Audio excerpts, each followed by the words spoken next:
Shania was asking.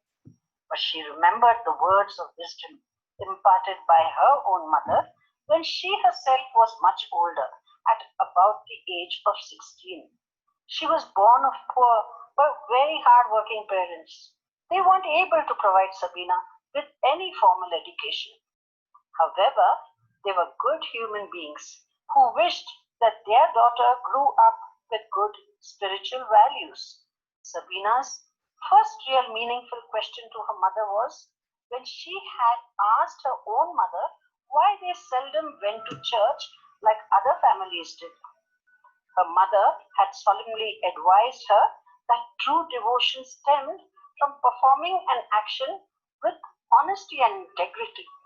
She had said that even if a person is doing a very menial job or doing everyday household chores, when an element of love is added to it, the entire job becomes one of devotion.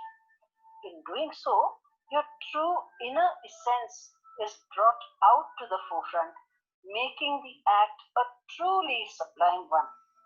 Therefore, she had said, true wisdom stemmed from the integrity and honesty with which one led his or her existence. Went on to say that how true wisdom stemmed from spreading the love and joy around rather than how many times one went to church. She had also explained that while each person has a different perspective of what path to undertake, depending upon their own conditioning, some people go to the churches and mosques and temples to find the truth, while others believe that the light of consciousness resides within them. Therefore, there is no need to find the truth in any other place but within themselves. After that day, Sabina's mother had spent hours each day with her daughter explaining the difference between being spiritual and religious. She had said, Sabina, my child, when you go to church every day, you are considered a very religious person. But being religious doesn't necessarily lead to spiritual awakening. When one is spiritually inclined, one's own consciousness will guide and direct him or her, and neither formal education nor religious discourses are needed to attain the spiritual goals that one has set for oneself. Many religious institutions and preachers can propel you towards the path provided you have the right spiritual teacher, but that is not necessary either. She had further added that even without religious guidance, it is possible to reach this goal because your own inner teacher is within, and life will give you everything you need to learn. When you experience the joy of being in every action and feel the peace and love of every being that is around you, then you know that you are on the path meant for you. This, my child, is what matters most, and not whether you have gone to church, temple, or mosque. Just as her own mother had done with her, Sabina knew that she too would have to go down to Shania's level. If she were to answer the innocent queries accurately, she must be in pure presence herself. She began by explaining that human beings are very lucky. They are lucky because they are only species of all living beings that have the ability to think, understand, and reflect within themselves. Yet, in all creation, human beings are the only ones who have forgotten how to be present at all times. They are either living in the past or trying to reach the future. However, this very ability to think and understand sometimes becomes a detriment if used as a means to an end rather than to an end in itself. Birds and other creatures on earth are living in the moment. They are not worried whether it is sunny, cloudy, rainy, or cold. The birds of our planet seem to have a special intuitive sense. They know that everything is impermanent and they wait for things to change. However, unlike humans, The birds are never impatient. While they are waiting, they prune themselves and sing and chirp to keep themselves happy. They accept everything as it appears before them. If it's sunny, they are okay because they know that they will find their food somewhere. If it is rainy, they are still okay because they have enough water to quench their thirst.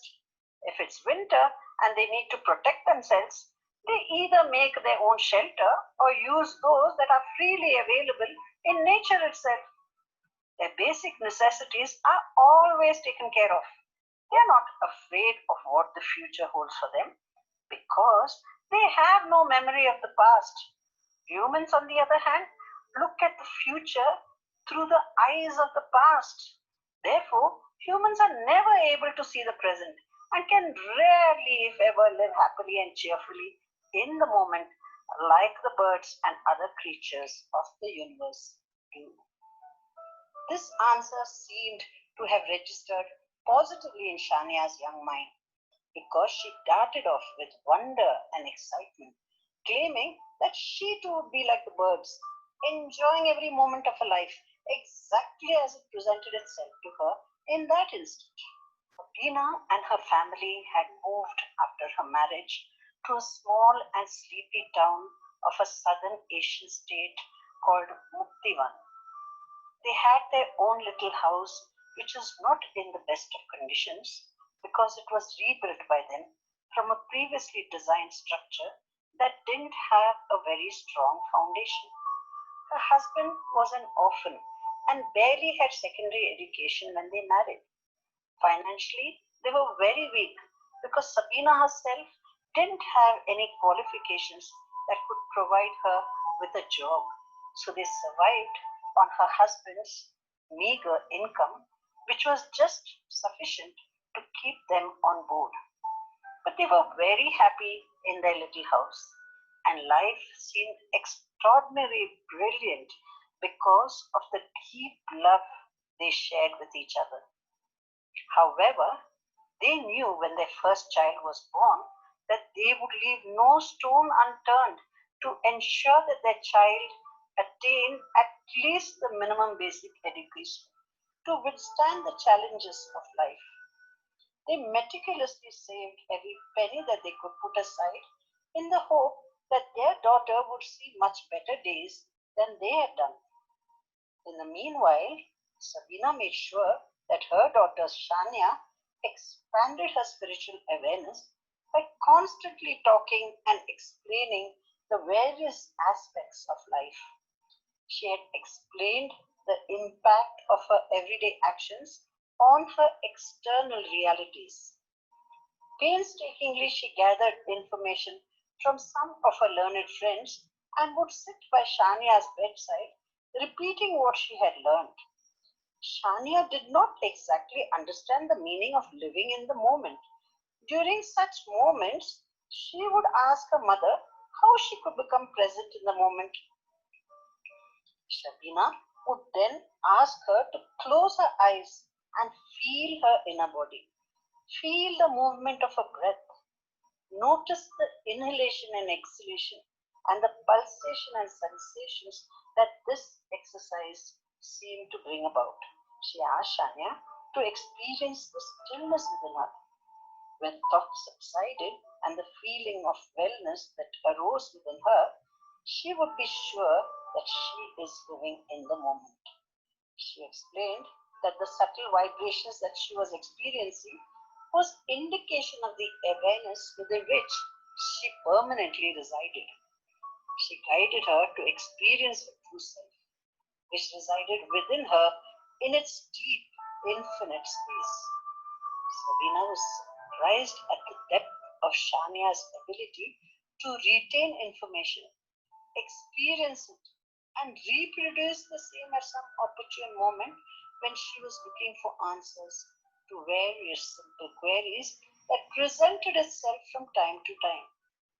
On such occasions, Sabina also showed her how to perform the simple transcendental work explained in subsequent chapters, which would then ease any kind of discomfort that arose out of a sense of disconnection with our pure consciousness. Present is also time. Let us find out in the next chapter, chapter 2, how finding the true love that was never lost can be found when you are living in the moment, in the present, in what you say is the now.